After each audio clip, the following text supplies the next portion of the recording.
Hi, we're here with John Walliser from the Pennsylvania Environmental Council. He was at the press conference today where a new report was issued on the impact of climate change on Pennsylvania. John, what do you think the impact of this report is going to have on the efforts in Pennsylvania to develop a climate change action plan? Well, I think it's extremely important and helpful because what this report does is it outlines not only the environmental impacts but the quality of life and the economic impacts, particularly to two of our largest industries, agriculture and tourism and recreation. So I think that's really going to resonate with a lot of people. Now, PEC was involved in a stakeholder process to put together a roadmap for climate change roadmap for Pennsylvania. Can you tell me a little bit about that and how these two reports maybe work together?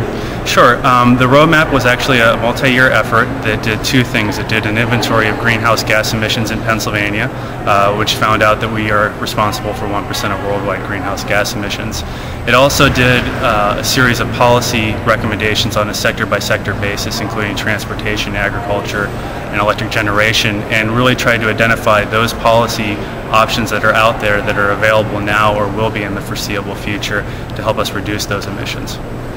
You had a pretty unique process involved there in terms of a stakeholders group. How did that work? It actually worked much the same way as Act 70 is going to be working now at the state level. We included representatives from the electric generation industry, capital investment, agriculture, and it was a 2-year process whereby we actually vetted a lot of the policy options beforehand and then came to the conclusions that are included in the report.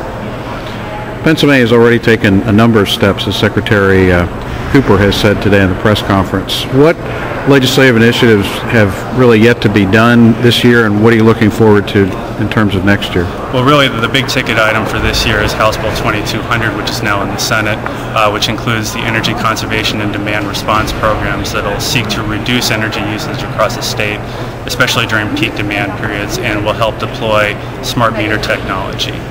We're optimistic that that will pass before the end of the session. There are a number of bills that are in session now that we hope will pass, but we anticipate that those will be reintroduced next year, and those include things like enhancing the alternative energy portfolio standards and promoting green building standards.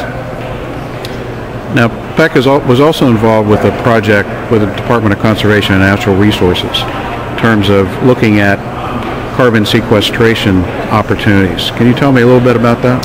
It's a very interesting report that came out from the Department of Conservation and Natural Resources. It's called the Carbon Management and Advisory Group, and what it does is it looks at ways we can terrestrially and geologically sequester carbon in Pennsylvania while also enhancing open space protection and private forest land stewardship.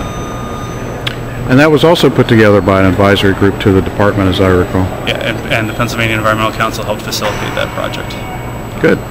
Okay, thank you very much. Thank you.